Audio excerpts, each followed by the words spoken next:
And a bilateral meeting between Kenya and Uganda held exactly a week ago has helped cool the temperatures regarding the trade obstacles that were mounting between the two neighboring countries. Here's Alex Mwangi with an in-depth look at what issues both countries raised and how they were resolved.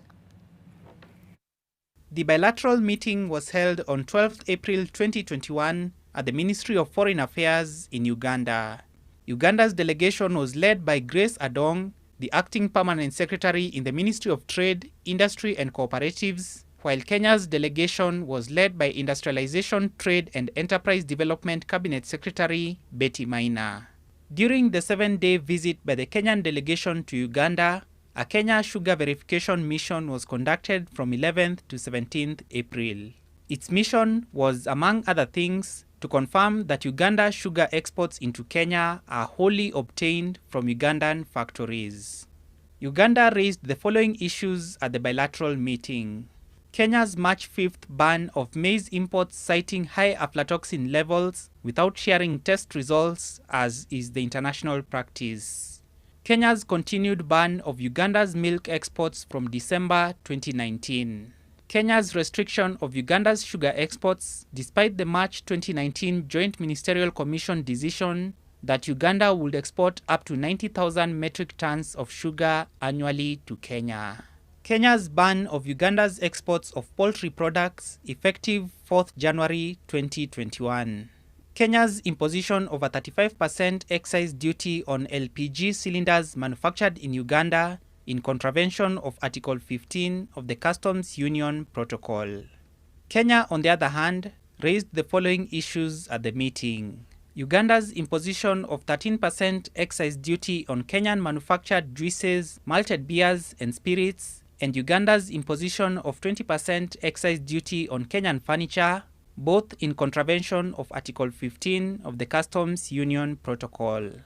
Uganda's levy of a 12% verification fee on Kenyan manufactured pharmaceutical products, and Uganda's imposition of 18% VAT on exercise books manufactured in Kenya and processed poultry meat exported from Kenya to Uganda, all in contravention of Article 15 of the Customs Union Protocol. Uganda's introduction of a zero-rated tax on drugs manufactured in Uganda while imposing a tax on those from Kenya. Uganda's denial of preferential market access to Pishori rice grown in Kenya and exported to Uganda. 13 decisions were arrived at to address the 5 issues raised by Kenya and the 7 issues raised by Uganda.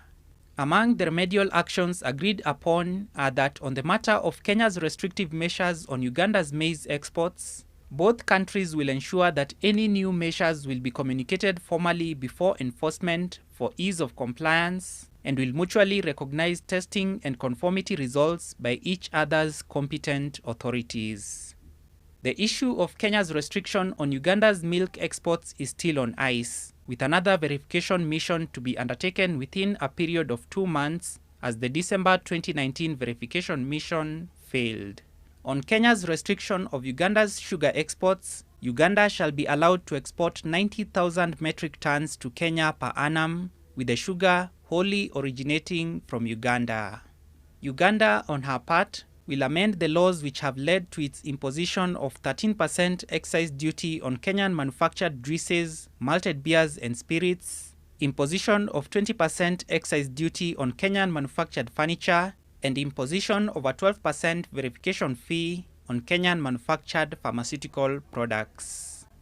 Uganda will also amend the laws that have led to the imposition of 18% VAT on exercise books manufactured in Kenya and the imposition of 18% VAT on processed poultry meat exported from Kenya into Uganda. The above legislative actions by Uganda are meant to bring the laws into conformity with Article 15 of the East African Communities Customs Union Protocol. Alex Mwangi, NTV. Now, the Kenya Association of Manufacturers has welcomed the High Court ruling, which has temporarily suspended the enforcement of the minimum tax. In a statement, the umbrella body says it will continue to vigorously argue its case against minimum tax on behalf of its members. The petition filed by the association in Nairobi has since been transferred to Machakos, with the mention slated for the 27th of April. Following the conservatory orders granted by the High Court on Monday, minimum tax payments due on Tuesday this week have been stayed until the matter is heard and determined in full. The Kenya Revenue Authority is expecting to collect 4.7 billion shillings in minimum tax in the 6 months ending June 2021.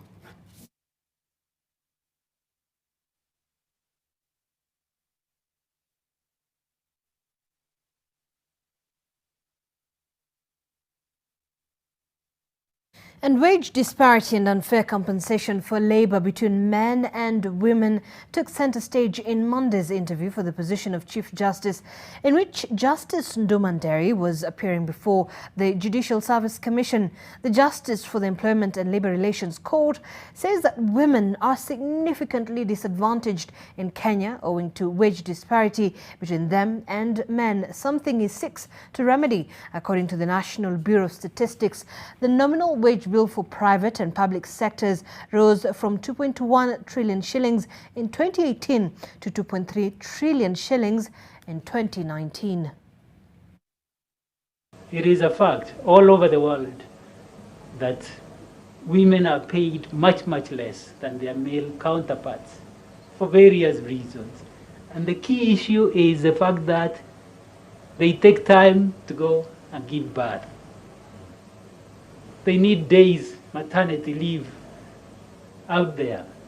And the greatest area of debate and conflict at the ILO conventions is a period of maternity leave. Employers fight tooth and nail to limit maternity leave to 1 month and even less.